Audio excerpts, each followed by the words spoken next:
Sulpicius Lupus e Valerius Arcius camiñan por unha das vías romanas que percorren Galicia.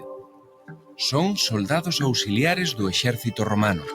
Agora regresan á súa casa, a Lucus Augusti, despois de ter participado en múltiples batallas ao servizo do emperador Traxano.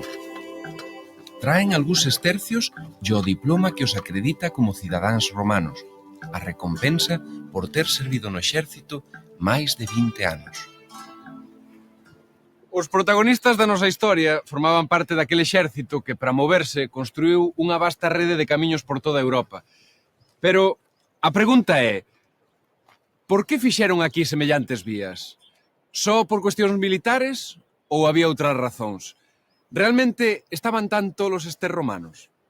Tras a conquista do noroeste peninsular no século I a.C., os romanos fundaron 3 cidades importantes na Galaecia: Brácara Augusta, a actual Braga, Austúrica Augusta, Astorga, e Lucus Augusti, Lugo.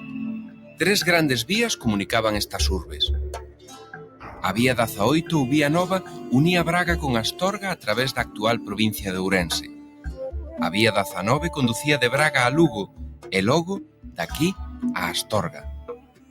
A vía 20 seguía a mesma dirección que a anterior, pero máis pola costa, por iso se chamaba Perloca Marítima, e pasaba por Brigantium, que algúns investigadores localizan na Coruña e outros en Betanzos.